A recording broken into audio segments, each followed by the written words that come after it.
नमस्कार, आप सबका स्वागत है बेस क्लास में। मेरा नाम है लोकेंद्र सिंह ठाकुर और इस वीडियो में हम लोग देखेंगे कि MP board class 12th accounts का जो मोस्ट इंपॉर्टेंट क्वेश्चन कौन कौन से एग्जाम में बन सकते हैं। एग्जाम ईयर रहेगा 2023-24 में, है ना। तो हर चैप्टर के मैंने कुछ क्वेश्चन यहाँ पे निकाले हैं और जरूरी नहीं कि यही क्वेश्चन है, तो मैं पहले बता दी मोस्ट इंपॉर्टेंट क्वेश्चन है, तो मतलब इसमें से आने के चांसेस ज्यादा से ज्यादा रहते हैं। और मेरे हिसाब से पर्सनली व्यू से देखेंगे तो इसमें से आपको पक्के में पेपर में क्वेश्चन देखने को आपको मिलेंगे। ठीक है, तो चैप्टर वाइज मैंने यहाँ पे क्वेश्चन लिखे हुए हैं और ये पीडीएफ वगैरह जो भी आप डाउनलोड करना चाहते हैं कि आप ये पीडीएफ फॉर्म में चाहते हैं तो एप्लीकेशन है। एप्लीकेशन की लिंक आपको नीचे मिल जाएगी डिस्क्रिप्शन में, या आप गूगल प्ले स्टोर पे बीएसटी क्लासेस के नाम से सर्च करेंगे गूगल प्ले स्टोर पे, है ना। तो बीएसटी क्लासेस के नाम से सर्च करेंगे तो वहां पे आपको ये पूरी पीडीएफ के फॉर्म में मिल जाएगी। और अगर इन क्वेश्चंस के यहाँ पे क्वेश्चन डालें और इनके आंसर्स भी चाहिए तो आंसर्स के लिए भी आपको एप्लीकेशन पे पूरा सॉल्यूशन मिल जाएगा। ठीक है, तो चलिए स्टार्ट करते हैं। तो चैप्टर टू में मैंने 8 क्वेश्चन लिए। तो पहला ये कि पार्टनरशिप क्या होती है, कैरेक्टरिस्टिक्स ऑफ पार्टनरशिप है, राइट्स ऑफ पार्टनर से क्या होते हैं, पार्टनरशिप डीड क्या है, एसेट्स ऑफ पार्टनरशिप डीड में क्या क्या प्रोविजंस होते हैं, पीएनएल अप्रोप्रिएशन अकाउंट क्या होता है, फिक्स एंड फ्लक्चुएटिंग में डिफरेंस क्या है, एंड गारंटी ऑफ प्रॉफिट। तो ये 8 क्वेश्चन इस चैप्टर में से बनने के चांसेस है, तो इनमें से पक्के में इस चैप्टर में आपसे आपको देखने को मिलेगा। फिर जब आप तैयारी कर रहे हैं तो दो चीज का ध्यान रखेंगे कृपया। तो एक तो मार्किंग कि किस चैप्टर से कितने मार्क्स का आ रहा है।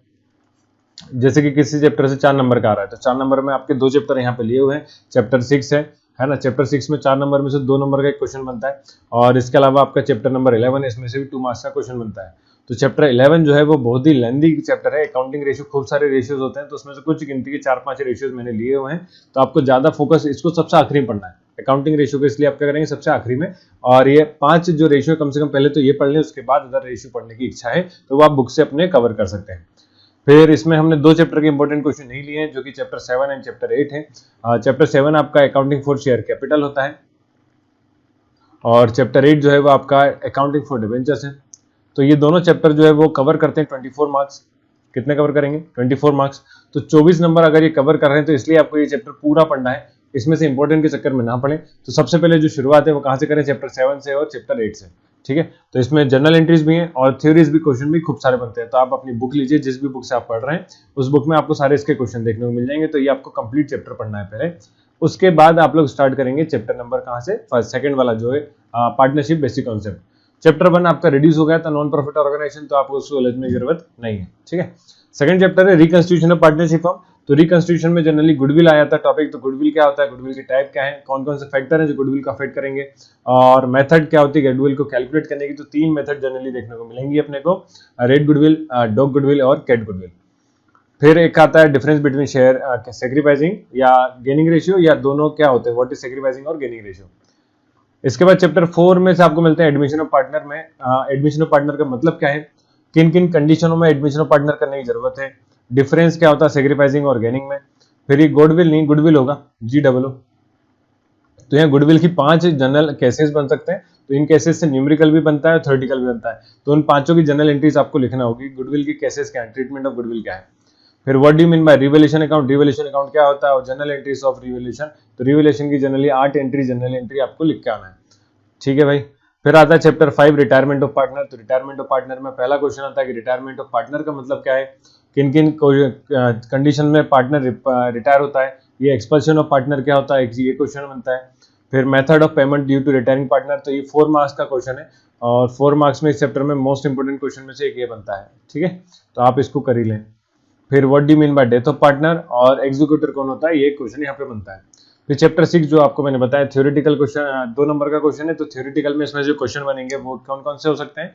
तो what do you mean by dissolution of partnership form, dissolution of partnership form क्या है। फिर इनमें से जो टॉपिक है एक्सप्लेन करके बोला गया है, या तो dissolution by agreement, compulsory dissolution, dissolution on happening of certain event, dissolution by notice, by dissolution by court. तो ये 5 टॉपिक है, इन 5 में से पक्के में एक टॉपिक आप लोगों को एग्जाम में आएगा 101%। ठीक है, और फिर आखिरी क्वेश्चन बनता है व्हाट इज रियलाइजेशन अकाउंट।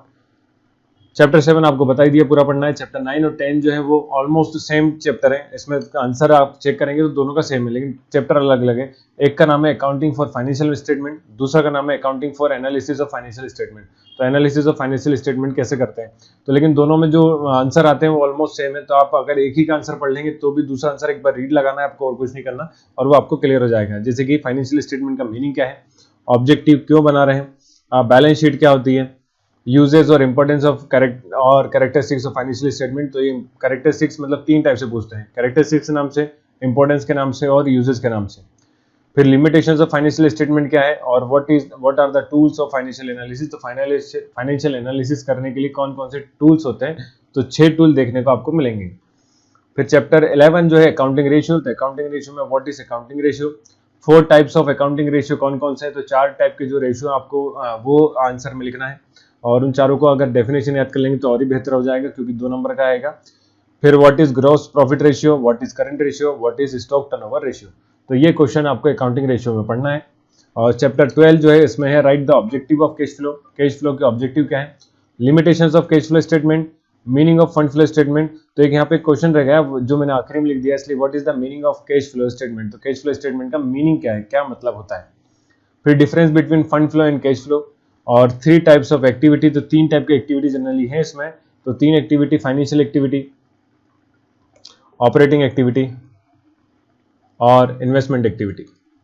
तो इन तीनों एक्टिविटी के ऊपर आपको क्या करना है, इनके एग्जांपल्स भी पढ़ना है कि इनफ्लो एंड आउटफ्लो के कौन कौन से एग्जांपल्स हैं। तो give 5 examples of cash inflow and outflow. तो फाइनेंशियल एक्टिविटी के कुछ inflow and outflow, operating activity के इनफ्लो एंड आउटफ्लो और आपका एक और क्या इन्वेस्टमेंट एक्टिविटी। तो इन्वेस्टमेंट एक्टिविटी के भी इनफ्लो एंड आउटफ्लो। तो इन पांचों के आपका तीनों के इनफ्लो एंड आउटफ्लो के भी एग्जाम्पल आप पढ़ेंगे। तो इतना आपको कवर करना है और उसके अलावा एक्स्ट्रा कुछ पढ़ने की जरूरत नहीं है। इतने में आपके बहुत ही आराम से अच्छे मार्क्स आ जाएंगे और एग्जाम भी आपका क्लियर हो जाएगा। तो ये टॉपिक जनरली उन बच्चों के लिए जिन्होंने अब तक अकाउंट्स में कुछ भी नहीं पढ़ा या पढ़ना भी स्टार्ट नहीं करा है, और जिन्होंने पढ़ लिया है तो वो इसका बिना देखे टेस्ट दें तो ज्यादा अच्छा रहेगा। तो बिना देखे टेस्ट दें और सेल्फ से आप चेक करेंगे तो आपका एग्जाम में पक्के में आपके अच्छे नंबर आएंगे, ये मेरी गारंटी। ठीक है, तो देखने के लिए thank you, bye bye, take care.